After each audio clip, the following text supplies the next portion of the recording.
Hey, what's up, everybody? This is Charles Sabansi. I want to welcome you guys to another episode of the Dreamerspro Show, where we cover everything from sports, hot topics, classic debates, and entertainment, and we give you guys a fresh perspective on things and how we see them. And today we got a pretty interesting show for you guys that we want you guys to stick around for. But before we get into it, please make sure you like the video and subscribe to the channel here. Now, today we got a topic that's a little bit different. Not really anything pertaining to the NBA per se, but it was an article that I read this morning that really had me thinking, and I thought, okay, I have a message that I want to share with the audience, and I'll be very interested to see what some of you guys think about this particular message I'm going to share with you guys here today. Now, as y'all know, Michael Jordan is widely regarded as the greatest NBA player of all time. Some people say he was probably the famous person in the world, most famous person in the world when he was playing basketball. He's certainly still the most famous NBA player in the world today. I mean, you saw that exhibited at the 75th anniversary at the All-Star game in Cleveland when he walked out. I mean, after LeBron, that's where he's from, and Jordan had the loudest applause. So Michael Jordan is just wildly popular, man. Still, the legend of Michael Jordan just seems to grow with every single year. And funny enough, what makes it even more interesting is the fact that Jordan doesn't even have a social media presence. He doesn't talk. You rarely see him, right? You rarely see him. And that's what makes it astonishing, because he's not always in your face, but nevertheless, you know, he's still so sought after and so famous. Now, this morning, I was kind of combing through the internet, and I came across an article here from thesportsrush.com that was actually highlighting some comments that Michael Jordan's older sister, if I'm not mistaken, had to make about him. And what she said in this article really made me think, man. And I was like, wow. You know, you never really think of things for this perspective. But before we get into this article, this video is brought to you by our sponsor, Aura, who's also the official sponsor of the T-Wolves. Do you know what the fastest growing crime in America is today? It's identity theft. Imagine trying to log into your email only to see that your password has been changed. Then you start getting weird notifications from your bank and credit cards, only to find out that all of your personal and sensitive information has been totally compromised. If you think it can happen to you and your family, just know that in 2020, over 49 million Americans were victims to identity theft, costing them a combined $56 billion. That is why we are excited to partner with Aura, who's a sponsor of this video. Aura is the #1 identity theft and financial fraud protection. Aura monitors the dark web and alerts you if any of your passwords and accounts have been breached. And funny enough, after using Aura, I discovered some of my credentials were floating around in the dark web, and the app showed me exactly when and where the breach happened. In addition, Aura allows you to set spending alerts, and they'll notify you of any suspicious transactions. Aura is 4 times faster than any of its competitors in alerting you if someone is trying to open a credit card or obtain a loan using your name. And remember this, every 14 seconds, someone becomes a victim of identity fraud. Don't let it happen to you. Now click the link in the description and try Aura for free for 2 weeks and see if any of you or your family's personal information has been compromised. Start your free trial at aura.com/dreamerspro. And when you try Aura, by using the link in the description below, also know that you're supporting this channel. Thank you. So let me just get into this article. I want to get into the part where it leads up to what she actually had to say. She said, basically the article says, that's right, MJ's bond with his family wasn't ideal. Instead, it was full of drama and proved that MJ's success had changed him. His sister, Dolores Jordan, alleged that her brother had become a walking and talking conglomerate after his success. Sis claimed Michael Jordan became a walking and talking conglomerate. Sis and Michael Jordan shared a bond that was vastly different than the one MJ shared with his other family members. Sis, unlike others, wasn't too accepting of Michael's flaws. She had, on several occasions, questioned him about his gambling and the other problematic actions. So Jordan naturally was a little bit wary of her. He didn't appreciate all the criticism, but still, they were siblings. In public, MJ had maintained an image of a loving brother and son. He was a family man, but according to his sis, the reality was vastly different. Michael was actually not as loving and caring. She claimed that her brother was instead too calculated. He had forgotten how to relax because of his global fame and turned into a walking and talking brand. The article then continues on. Sis claimed to have seen it all coming. Like others in the family, she had supported the pretense that he was still a loving, caring, gentle younger brother she had known. With the birth of his bigger-than-life image, he has become imprisoned by his public status and hardened by the strain of success, she would write.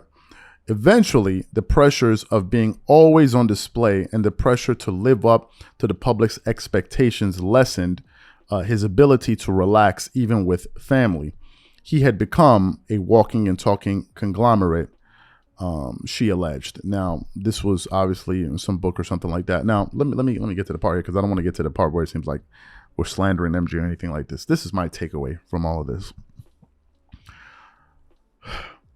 There have been so many famous people, I'm talking about wildly famous people, that have talked about the power of fame more than success, because there are people out there that are very successful, but they're not famous. Now, there are people out there that are famous and successful. In the case of you have Michael Jordan and others, but I've heard people like, for example, Jay-Z talk about there's no type of drug like success. He said there's nothing that takes that has as big as an impact on a person as fame. For whatever it is, fame usually does things to human beings that other things simply cannot do. And if you think of the case of Michael Jordan, it makes me kind of think back to The Last Dance. If you remember that, towards the end of that docuseries, there was a part where MJ was basically lamenting the fact that he cannot live a normal life.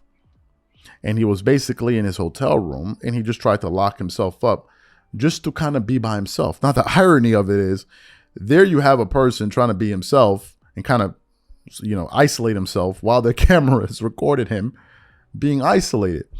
And it made me think, like, we look at these people from the outside and we see them, they have all of these things. They have the money, they have the fame, the good looks or whatever it is.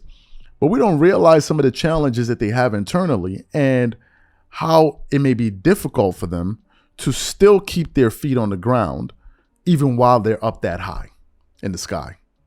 There are very few people that have been able to kind of work their way through success and keep their sanity. Really, there are very, very, very, very, very few people that have managed to do that. You think of so many cases where you look at one person before they were successful and you look at them after they became famous, and you're like, is this the same person? You look at, for example, it's not a shot at him, I'm just giving you guys an example. Look at Kanye West. Go watch Kanye before he became Kanye West and look at him now. Even the way he speaks is like two different people, right? Two totally different individuals. And fame really changes people. In some cases, it changes them for the worse. Now, what's my message here? The message is simply this. I know that there are a lot of people out there that are dying to be famous. I had a friend like this. Went to school with this guy. This guy wanted nothing more than to be famous. I never understood it, but he really, really, really, really wanted to be famous. He got off on the idea of being famous and being known and people know him. He liked it. Now, I'm not here judging him at all, but that's his cup of tea. But what I started to notice was the more he started to put himself into these social circles where he was starting to meet people, his personality began to change. He started to become another person, a person, to be quite frank with you, that I couldn't even recognize. Now, I didn't care to be, I'm not no whatever rider, so I don't care if you want to be you. I'm not chasing you, whatever. But you could see him slowly starting to change, right? And I think that the message here is be careful for what you ask for, and really ask yourself, why do you want to be famous? If that's your goal, why? Look at what happened to Will Smith. Look at Will Smith at the beginning of his career. Look at him now. Look at him now. There are very few people that can handle fame. There are very, very, very few people. And you better know this. The minute you get famous and the higher you go up, the more rocks are going to be thrown in your direction. The more rocks, the more people are going to say, that's not how it used to be. This is not so-and-so. You don't know him. This guy's this. That's just how it's going to be. So don't be surprised as well, because a lot of people say, well, he's being attacked, he's being bombarded. Did you do like a case study on this field before you decided to go into it? Did you really scrutinize this field? What have you been paying attention? What do you think these people go through? What do you think you're going to be exempt? No. So to me, man, it was a bit sad to hear it, but I thought, okay, maybe we can approach it from this angle. you know, and kind of give our thoughts on it. So what I want to know from you guys is simply this: what do you think about what MJ's sister had to say, and what do you think about some of the points that I had to say, and how do you think, and what do you think? If you were to become successful, how do you think you would be able to maintain your identity, your essence, and not end up turning into something that eventually you can't even recognize in the mirror? Whatever you guys think, leave your thoughts in the comment section, and we catch you on the next show.